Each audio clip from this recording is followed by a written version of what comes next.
I ditched most of my life goals after witnessing this shocking reality that nobody likes to talk about. For most of my life, I chased the typical goals, the bucket list and the milestones. And then I saw something that made me throw it all out. And I've never looked at life the same since. I'm 62 now. And while I may not look like the typical retiree, I've been fortunate enough to have experiences that I call mini retirements throughout my life. During my career, I was fortunate to have the opportunity to take breaks between job transitions. Sometimes projects came to natural ends, and sometimes I just simply decided I wanted to take some time off. In any case, over the past 40 years, I did manage to take 6 to 12 months off every 3 to 5 years or so. And what I saw during one of these breaks made me stop and ask, what if this chapter is the last one?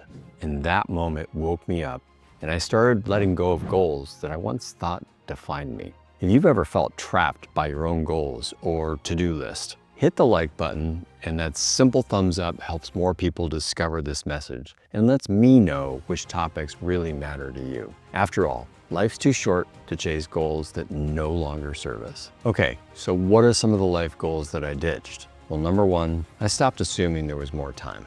I don't take time for granted anymore. I've realized our mortality isn't just a concept. Obviously, it's the most important reality we have in our lives. What truly changed my perspective was witnessing firsthand how quickly health can change for people who seemed invincible. The mental image we have of endless tomorrows can vanish in a single doctor's appointment. We've all assumed that we've got time. We think in terms of decades when it's really just years, months, and in some bad cases, just days. According to Social Security Administration, a man reaching 65 today can expect to live until he's 84 years old on average. I hate to break it to you, but nearly 1 in 3 of us won't reach 80. Psychologists call this the temporal discounting, our tendency to value future time less than present time. We sacrifice today's joy for tomorrow's plans, forgetting that tomorrow is not guaranteed. And what I've learned is that postponing meaningful experiences is one of life's greatest risks. The things we save for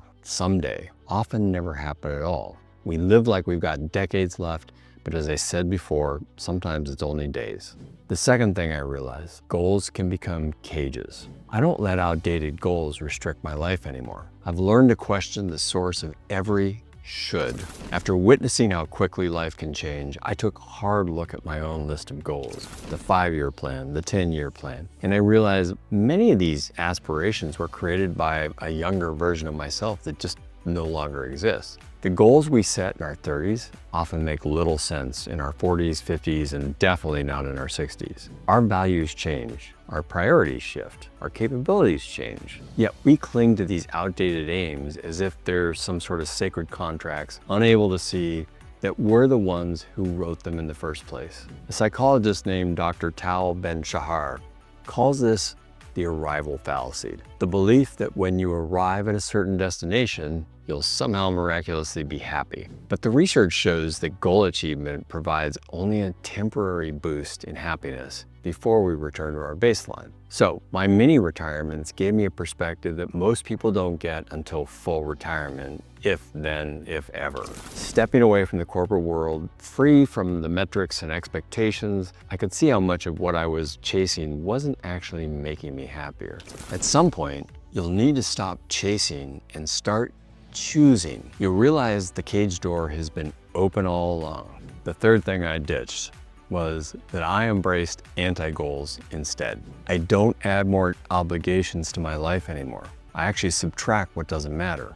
Instead of constantly creating new goals, I develop what I call anti-goals, intentional decisions about what I would stop doing rather than what I would start. This shift from addition to subtraction was revolutionary. In a Forbes article, Amy Blaschka highlighted the concept of creative constraints that was eloquently explained by Brandon Rodriguez in his TED-Ed animation. Rodriguez argued that the constraints aren't what limit creativity, they're what drive it. According to him, constraints aren't the boundaries of creativity, but the foundation of it. Research shows that when options are limited, people generate more rather than fewer varied solutions. Without restrictions, we'd remain stuck in our old ways of thinking because we're scattered all over the place. This principle aligns perfectly with what Gary Keller and Jay Papasan call the focusing question in their best-selling book, The One Thing. They argue that extraordinary results come from narrowing your concentration. What's the one thing that I can do that by doing it, everything else will be easier or unnecessary? The one thing moves the needle. By intentionally constraining our focus and energy, we actually expand our impact. Anti-goals operate on this same principle. By clearly deciding what you won't do, what truly matters comes into a much sharper focus. The anti-goals approach focuses on elimination rather than accumulation. Instead of asking, what should I do? You ask, what should I stop doing? The answers often reveal far more about what matters to you. Common anti-goals might include things like no more saying yes to projects you don't care about, no more accumulating possessions that require maintenance, no more spending time with people who drain you of energy, even no checking email first thing in the morning, and no more planning every minute of every day. What's fascinating about this whole approach is that it doesn't require adding anything new to your already busy life. Instead, it creates space by removing what doesn't serve you, allowing your energy and attention to flow towards what's truly essential. Within 6 months of adopting anti-goals, I found myself something I hadn't experienced in a decade.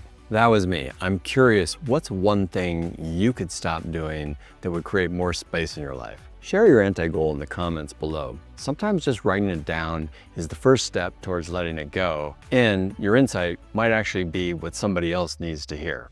Fourth thing was I let go of the 5-year vision. I don't grip the future with white knuckles anymore. I've learned to loosen my hold. Our culture worships long-term planning. Where do you see yourself in 5 years is practically a corporate mantra and is part of almost every job interview that anybody ever goes on. We create detailed projections, develop elaborate scenarios, and convince ourselves that we can predict the unpredictable. The fallacy of this thinking became clear to me when I examined how dramatically my own life had diverged from previous 5-year plans. The market shifts, health changes, global events intervene like the pandemic a few years ago. The future refuses to accept our script.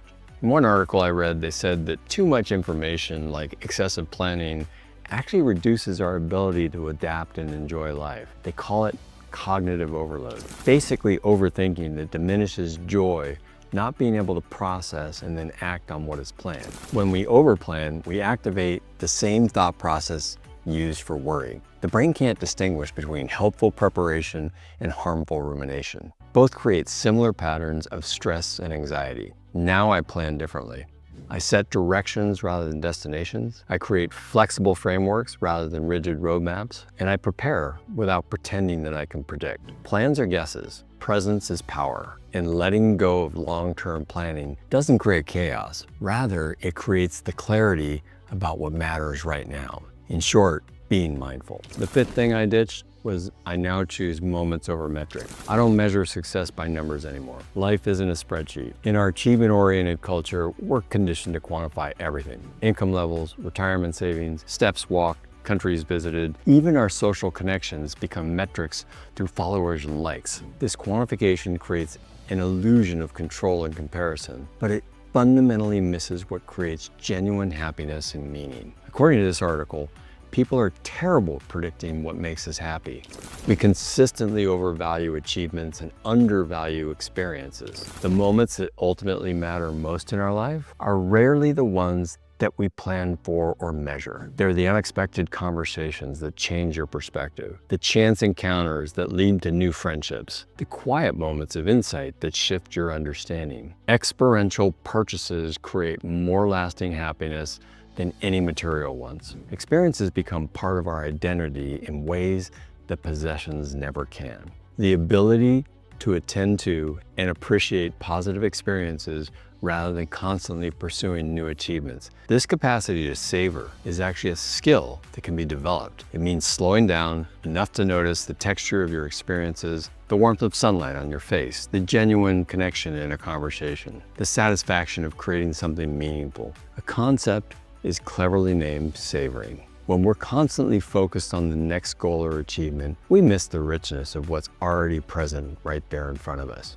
The more intensely we chase happiness through achievements, the more it eludes us. Dr. Rick Hanson, neuropsychologist and author of the book Hardwiring Happiness, says that our brains evolved to focus on the negative. It's a survival mechanism that helped our ancestors stay alert to threats. To counter this negativity bias, we need to intentionally savor positive experiences, letting them sink into our brains. Success used to mean numbers, but it really means connection to others, to yourself, and to the present moment. You know, these ideas about focusing on moments rather than metrics resonate with you. I'd love to have you join me on this journey. Hit subscribe for more conversations about living meaningfully after 60. And now let's get back to the sixth thing I ditched. I started asking better questions. I don't ask what's next anymore. I ask what matters. Perhaps the most profound shift wasn't what I did, but in what I asked myself. Better questions lead to better answers, and ultimately better lives. When we're caught in the cycle of traditional goal setting, we tend to ask questions that reinforce mindset, like what's my next achievement? How can I do more? Or what should I add to my life? But these questions often lead us further from what genuinely brings meaning and fulfillment. Instead, ask yourself questions like, if this was my final chapter, what doesn't belong in it anymore? What would I do if I weren't afraid of failing? And how would I spend today if I knew it was my last? What am I uniquely positioned to give others? And what brings me alive without external reward? You know, the philosopher Soren Kierkegaard once said, life can only be understood backwards, but it must be lived forwards. These questions help us live forward with the wisdom that usually only comes from looking back. These questions aren't morbid, rather they're liberating. They strip away the non-essential and reveal what truly matters. They allow us to write this chapter of our lives with intention. What's our big conclusion here? When I look back at how drastically my perspective has changed, one thing's really clear. None of it was really about achievement. It was about how I was spending my limited time, energy, and my peace of mind. Letting go of goals didn't make me feel lost. It made me feel free to be present, free to enjoy, and maybe for the first time, free to just be. It's not about giving up or settling. I would argue that it's about recognizing the point of life isn't to check boxes or collect achievements. It's to be fully alive in each moment we're given. And those mini retirements I took before 60, well, they showed me something very early on. Time is the only currency that matters. Not money, not recognition, just time. And how you live inside it, and how you savor it, and how you enjoy it. If you're at a point where goals don't feel right anymore, maybe it's not burnout, maybe it's not laziness or lack of ambition. Maybe it's your soul finally asking you to live differently, to live fully. Retirement isn't just the finish line, but rather it's the moment that you finally get to redesign your life on your own terms, but only if you're willing to stop doing the things that don't serve you anymore.